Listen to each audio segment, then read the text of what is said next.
My name is Maya, and the memory of that day is etched into me like a scar. It was raining at SeaTac Airport, the kind of cold drizzle that seeps into your bones, and I was standing on the curb with a suitcase that carried not just clothes, but every fragile hope I still had for my marriage. I had packed it with plans of turquoise lagoons, white sands, and maybe, just maybe, a chance to save what was slipping between my fingers. Instead, I watched my husband, Benjamin, drive away with another woman. Her name was DEBORAH. He didn't even flinch when he told me. "We're taking her to BORA instead," he said, his voice as flat and unfeeling as the gray sky pressing down on me. His mother, Vivian, sat smugly in the front seat, her designer scarf dancing like a banner of triumph in the damp air. They thought they'd left me ruined on that curb. What they couldn't imagine was that I had already twisted their paradise into something else entirely, turned the map they thought led to Bora into a dead end in Nunavut, Canada, where an icy nightmare waited instead of sunshine. That trip had been mine. Every painstaking detail was crafted with love and desperation. Overwater villas with glass floors where fish shimmered beneath your toes. Candlelit dinners arranged under constellations that once made me believe love was infinite. I had bled myself dry to make it happen, skimming bonuses from my marketing job, picking up freelance gigs until my fingers cramped at midnight, running my credit cards into the ground. All of it was for Benjamin. For us. I'd pictured his smile when he saw it, imagined it would reignite the spark we had let flicker out. Foolish, wasn't it? 8 years. 8 years of bending myself into someone else's mold. I had been a small-town Oregon girl raised by a single mother who taught me to sew, to dream, to believe my sketches could one day stride down a runway. Fashion was supposed to be my life. But when I met Benjamin, a charming young lawyer with the kind of smile that could sell the moon, I put all of it on hold. He became my anchor, my future. I dyed my chestnut hair into the glossy blonde Vivian preferred, because it looked more sophisticated. I learned her recipes, even though I hadn't touched meat since I was 16. Every Thanksgiving, I swallowed her barbs about my cooking and my clothes. "The potatoes are a bit lumpy, dear." I forced polite laughter when Benjamin teased that my job was a cute distraction, not something worthy of his grand ambitions. Piece by piece, I chipped away at myself until all that was left was the version they wanted to see. That morning, I'd been glowing with hope. I woke before sunrise, nerves buzzing too much for sleep. I slipped into the navy sundress Benjamin once said made my eyes shine like the sea. I made his favorite breakfast, blueberry pancakes with syrup drizzled into a heart. I even polished the silver bracelet my grandmother left me, the one Vivian had dismissed as rustic. I wanted everything perfect. The itinerary was tucked safely in my purse, the resort confirmation glowing on my phone. I told myself this trip would be the reset button we needed. Then the doorbell rang, and with it, the first crack in my illusion. Vivian swept in like she owned the place, her camel-colored coat dry and impeccable, her Louis Vuitton luggage gleaming. "Maya, the car is waiting," she said, not even glancing at the table I'd set with such care. Benjamin arranged everything. "Typical man didn't tell you." My chest tightened. She couldn't possibly mean, because the tickets were in my name, the plans were mine, all of it was mine. Then Benjamin appeared. He was wheeling a suitcase I had never seen before, his gaze sliding right past me. "Let's go," he said. I followed, still clinging to the hope that it was just some bizarre mistake. But in the car, the truth landed sharp and merciless. Deborah's name slipped casually from his lips, like she was just another part of his luggage. Vivian's satisfied nod was salt on the wound. They dismissed me, my work, my sacrifices, as if they were scraps unworthy of mention. I clutched the itinerary so tightly my fingers ached, and when they pulled away from that curb, leaving me soaked and shaking, I felt something inside me ignite. It wasn't just grief. It was fire, defiance. I wasn't some fragile ornament they could discard. I was Maya. I was the woman who once rerouted an entire corporate retreat from Fiji to Iceland in less than 24 hours.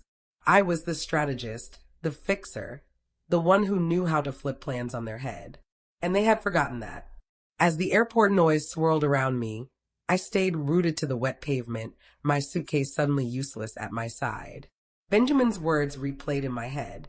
We're taking Deborah instead. She needs a break from her dead-end job. Deborah, the paralegal I'd met at the holiday party. She'd been all coltish limbs and practiced smiles, the kind of woman who laughed too loudly at his dull jokes. I had even tipped her at the coat check, never realizing she was already slipping into my place in his life. But it was Vivian's words that struck the deepest blow. Benjamin needs someone who matches his ambitions, dear.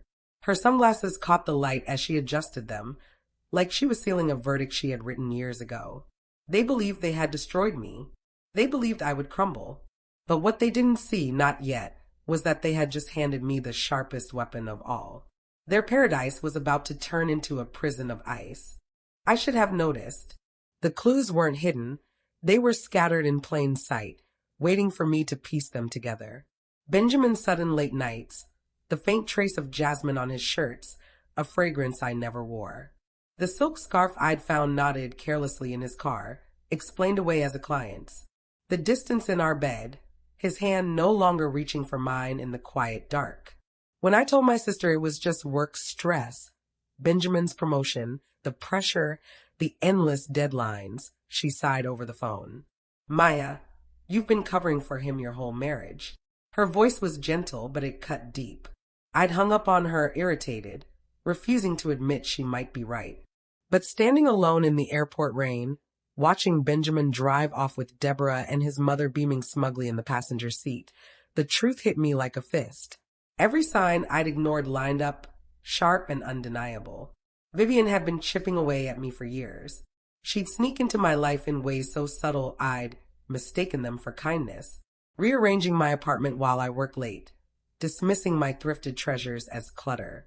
At dinners, she'd exile me to the children's end of the table, saving prime seats for important people like the senator's daughter, the same daughter who now had Benjamin's arm around her waist, the woman who'd supposedly been in Paris. Benjamin had let it happen. Worse, he'd encouraged it. He'd persuaded me to step down from international event planning, my passion, my career, telling me his income was more than enough. Why stress yourself, he'd said, smiling like he was doing me a favor. And I'd believed him. I'd shrunk myself until my life fit neatly into his shadow. Now the betrayal stung. But underneath the ache, something hotter burned. Anger, real and alive. I thought of the BORA trip I'd spent months preparing. The private beach dinner, the photographer I'd hired, the excursions I'd booked. I'd maxed out my credit card, worked overtime, stretched myself thin just to bring back a spark of the Benjamin I used to know. The Benjamin who had chosen me once. And now he was trading me in, just as his mother had always wanted. But they hadn't won yet. I pulled out my phone, my fingers steady, my pulse a drumbeat in my ears. Veronica, I said when she answered, my voice crisp, professional. It's Maya. Time to move on plan B for Benjamin Reynolds. There was no hesitation. Veronica had seen me save impossible vacations for her clients when I was still in the industry. The Nunavut Eco Lodge, she asked. Yes, I confirmed, picturing the Arctic wilderness, all steel gray skies and frozen winds, not the tropical paradise they thought they were headed for. I'd found the lodge after spotting a text from Deborah about flight details, her giddy message confirming their escape together. Nunavut wasn't luxury. It was raw, industrial, a repurposed research base crouched near a waste processing plant. No cell service, no Wi-Fi, no curated Instagram feeds, just wool coveralls, fermented fish, and the kind of silence that gnaws at the bones. They wanted an authentic wilderness experience, I said evenly. Let's give it to them. Veronica chuckled, already pulling strings. The flights were adjusted. Their luggage would mysteriously vanish for 2 days, leaving them stuck in lodge-issued uniforms. The itinerary was locked, non-refundable, prepaid, airtight. 10 days of frigid misery, with a guided tour of the waste facility as the highlight. Every detail calculated, every move by the book. I closed my laptop in the SeaTac cafe, a spark of satisfaction flickering through the haze of betrayal. For the first time in years, I felt awake, purposeful. As I sipped my coffee, old memories surfaced, like the first Christmas I'd spent with Vivian, when she'd examined my grandmother's silver with a thin smile, then suggested I sell it to buy something more tasteful. I remembered how small I'd felt, how quick I'd been to bend, to please, to disappear. Not anymore. This time, I wasn't going to vanish. This time, they were going to remember me. The bracelet had a slight curl at the edge, imperfect but meaningful. She had once sneered at it, calling it provincial, urging me to borrow her mother's Tiffany jewelry so I wouldn't embarrass myself. I tucked it away years ago, along with the sketchbook full of designs I had stopped sharing after Benjamin dismissed them as nothing more than a pastime. Once, I managed high-profile events across continents, orchestrating million-dollar budgets without breaking a sweat. Then Benjamin convinced me to take a local position for the good of his career. Support, he'd called it. The truth was uglier. He had wanted me smaller, contained, easy to dismiss. A backdrop, not a partner. That night, I reached into my bag and fastened the bracelet onto my wrist. Its familiar weight grounded me, reminding me of the girl who sewed her own prom dress and dreamed of fashion runways. That girl had been buried, but she wasn't gone. She was waiting.